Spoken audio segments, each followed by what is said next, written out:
बातमीपत्रामध्ये आता पाहणार आहोत 25 मिनिटात 50 बातम्या अतिशय वेगवान स्वरूपात सुरुवात करूयात।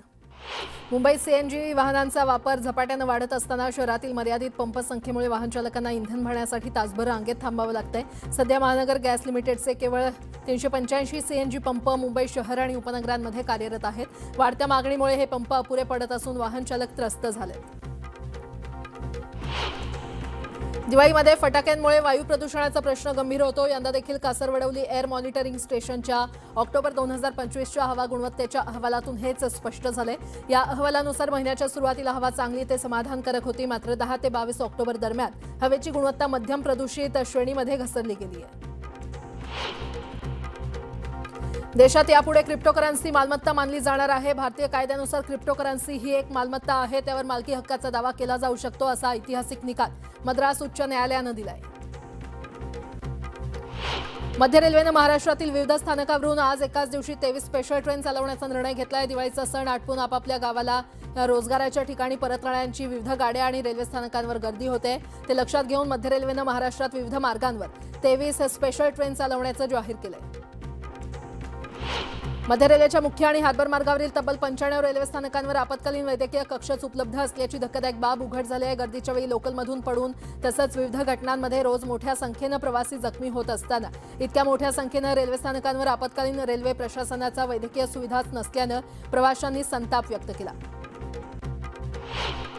पनवेल ते कर्जत दरम्यानच्या प्रवासाचा वेळ लवकरच आता कमी होणार आहे, कारण या रेल्वे कॉरिडॉरचं काम अंतिम टप्प्यात आहे। अहवालानुसार कॉरिडॉरचा 79% भाग पूर्ण झालाय। मार्च 2026 पर्यंत तो जनतेसाठी खुला होईल। अपुरी कागदपत्र किंवा अन्य कारणांमुळे सर्वेक्षणाची प्रक्रिया पूर्ण न केलेल्या धारावीकरांना राज्य सरकारनं पुन्हा संधी दिली आहे। सर्व लाभार्थ्यांना पुनर्विकासात सामावून घेण्याच्या उद्देशानं धारावी पुनर्विकास प्रकल्पाच्या वतीनं दस्तावेज संकलनासाठी 1 ते 15 नोव्हेंबर दरम्यान मोहीम घेण्यात येणार आहे। देशातील सर्वात मोठ्या बँकिंग संस्थांपैकी एक असलेल्या एसबीआयकडून आगामी 5 महिन्यात सुमारे 3500 अधिकाऱ्यांची भरती केली जाणार आहे। जून महिन्यात एसबीआयनं 505 परिवीक्षाधीन पीओची भरती केली आहे।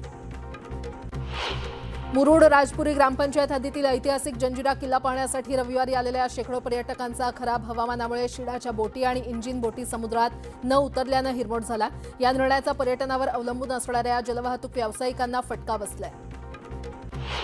दिवाळीमध्ये तब्येत बिघडवणाऱ्या साखरेच्या गोड मिठाईची जागा आता आरोग्यवर्धक सुका मेव्यानं घेतलेली आहे। मुंबई कृषी उत्पन्न बाजार समितीमध्ये दिवाळीच्या हंगामात तब्बल 9000 टन सुक्या मेव्याची विक्री होऊन 550 कोटींची उलाढाल झाली आहे। काजू बदामासोबतच खजुराला देखील ग्राहकांचा उत्तम प्रतिसाद मिळालाय।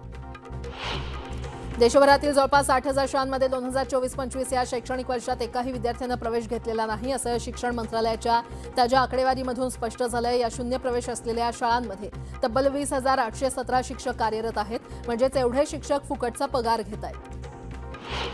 राज्य सामायिक प्रवेश परीक्षा कक्षामार्फत राबवल्या जात असलेल्या एमबीबीएस अभ्यासक्रम प्रवेशाच्या तिसऱ्या फेरीसाठी कॉलेजचे पसंती क्रमांक भरण्यास 27 ऑक्टोबरपासून सुरुवात होणार आहे। विद्यार्थ्यांना 28 ऑक्टोबरपर्यंत पर्याय भरता येतील, तर 30 ऑक्टोबरला गुणवत्ता यादी जाहीर केली जाणार आहे। वसई विरार शहरात फेरीवाल्यांची संख्या बेसुमार वाढलेली आहे। शहरातील मुख्य रस्ते, अंतर्गत रस्ते, छोट्या गल्ल्या आणि फुटपाथ अशा मिळेल तिथे फेरीवाल्यांनी बस्तान मांडलंय। त्यामुळे नागरिकांना ये जा करणं देखील अनेकदा कठीण होतं। वाहतूक कोंडीमध्ये देखील भर पडते, मात्र फेरीवाला धोरण रखडल्यानं अजूनही त्यावर निर्णय झालेला नाही। फळभाज्यांची आवक कमी झाल्यानं कांदा, बटाटा, आले, गाजर आणि मटाच्या भावात 10 ते 20% वाढ झाली होती। इतर सर्व प्रकारच्या फळभाज्यांचे भाव मागील आठवड्याच्या तुलनेनं स्थिर होते। समुद्र किनाऱ्यावर वादळी वाऱ्यामुळे मासेमारीवर परिणाम झालाय। गेल्या 4 दिवसात मासळीच्या दरात 20 ते 25% वाढ झाली आहे। वादळ कमी झालं की आवक वाढून दर कमी होतील, तर मागणी आणि पुरवठा कायम असल्यामुळे दरात वाढ कायम आहे। आजपासून आरटीओ कर्मचारी संघटनेनं आपल्या मागण्यांसाठी बेमुदत साखळी उपोषण सुरू करण्याची घोषणा केली आहे। कर्मचाऱ्यांच्या प्रलंबित मागण्यांसाठी आणि मोटार वाहन विभागातील समस्यांकडे शासनाचं लक्ष वेधण्यासाठी हे तीव्र आंदोलन पुकारण्यात आलंय। गेल्या काही दिवसांपासून मतदार याद्यांमधील घोळ आणि मतदानात झालेल्या कथित मत चोरीच्या आरोपांमुळे देशभरातील राजकारण ढवळून निघाले। त्या पार्श्वभूमीवर भारतीय निवडणूक आयोगानं मोठा निर्णय घेण्याची तयारी केली आहे। निवडणूक आयोगानं संपूर्ण देशभरात मतदार याद्यांचं पुनरीक्षण करण्याचा निर्णय घेतलाय। या संदर्भातील घोषणा आज संध्याकाळी पत्रकार परिषदेतून करण्यात येणार आहे।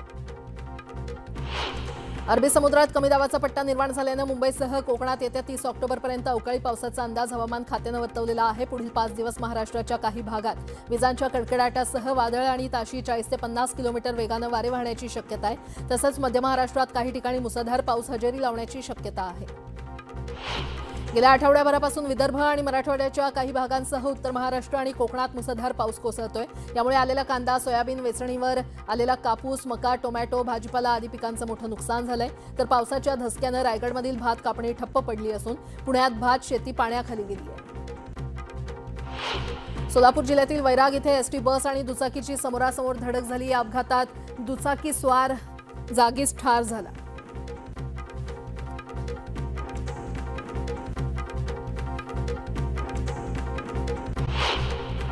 महायुतीमध्ये दंगा नको असं म्हणत उपमुख्यमंत्री शिंदेंनी रवींद्र धंगेकरांना सबुरीचा सल्ला दिलाय.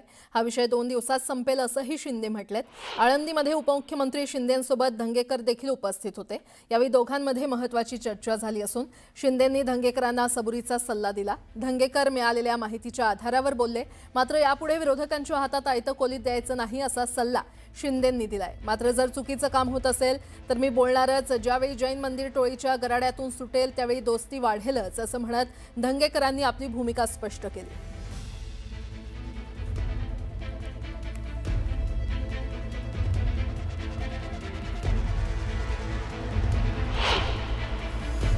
मी त्यांना सांगितलंय महायुतीमध्ये आपल्याला दंगा करायचा नाही. पण ते जे करतायत त्याला पाठिंबा आहे का? अरे बाबा, आता तुम्ही सांगितलं ना मी त्यांना की आता तो विषय आता संपला आहे आणि शेवटी बघा काय आहे, त्यांना ज्या काही गोष्टीची माहिती मिळाली त्याच्यावर ते बोलले. आता त्यांना सांगितलेलं आहे मी, शेवटी महायुती आपली आहे. महायुतीच्या माध्यमातून आपल्याला विरोधक जे आहेत विरोधकांच्या हातात कुठल्याही कोलीत द्यायचं नाही. काम करणारा कार्यकर्ता आहे आणि अन्यायाविरुद्ध लढणारा कार्यकर्ता आहे. महायुती म्हणून त्यांनी अगोदर हे केलंय की भारतीय जनता पार्टीच्या विरुद्ध बिलकुल माझी भूमिका नाही. आणि आता जे काही प्रकरण सुरू होतं त्यावर देखील आता पडदा पडेल आणि हा विषय संपेल. पडदा पडेल आणि हा विषय संपेल. आता काय तुम्ही म्हणजे माझ्या तोंडातून काय ते काढायचं? मी काही गप बसत नाही. वाईट प्रवृत्तीवर बोलणारे उद्या मी चुकलो तरी मी मला क्षमा करणार नाही. आणि ज्या दिवशी मी चुकन त्या दिवशी मी माघार घेतो. मला माहिती की आपलं चुकतंय आणि या गोष्टीमध्ये आमच्यावर काही चुकीच्या गोष्टी करतात का आमचं म्हणजे प्लॅन करून आम्हाला बदनाम करतात तरी आम्ही तयारी. आम्ही आता ठरवलं. बातमीपत्राला आता सुरुवात करूयात. पुण्यातील जैन बोर्डिंग व्यवहार अखेर रद्द झालेला आहे. या प्रकरणावरून निर्माण झालेल्या वादानंतर अखेर गोखले बिल्डर यांनी हा व्यवहार रद्द केलाय. गोखले बिल्डर यांनी जैन बोर्डिंग संस्थेला एक पत्र मेल केलं असून ज्यात हा व्यवहार आम्ही रद्द करत असल्याचं नमूद केल्याची माहिती राजू शेट्टी यांनी दिली आहे. हा व्यवहार रद्द करण्याच्या पत्रात बिल्डरनं जैन बोर्डिंग संस्थेकडे 230 कोटी रुपये परत करण्याची मागणीही केली असल्याचं शेट्टींनी सांगितलंय. मालमत्तेवरून गोखलेंचं नाव हटेपर्यंत लढणार असल्याचंही शेट्टींनी सांगितलं. बिल्डरनं हा व्यवहार रद्द केलाय. मात्र आम्ही समाधानी नसून ट्रस्टीनं समोर यायला पाहिजे आणि हा पूर्ण व्यवहार रद्द केला पाहिजे. व्यवहार रद्द होत नाही तोपर्यंत आंदोलन संपणार नाही असंही राजू शेट्टी यांनी ठणकावून सांगितलंय.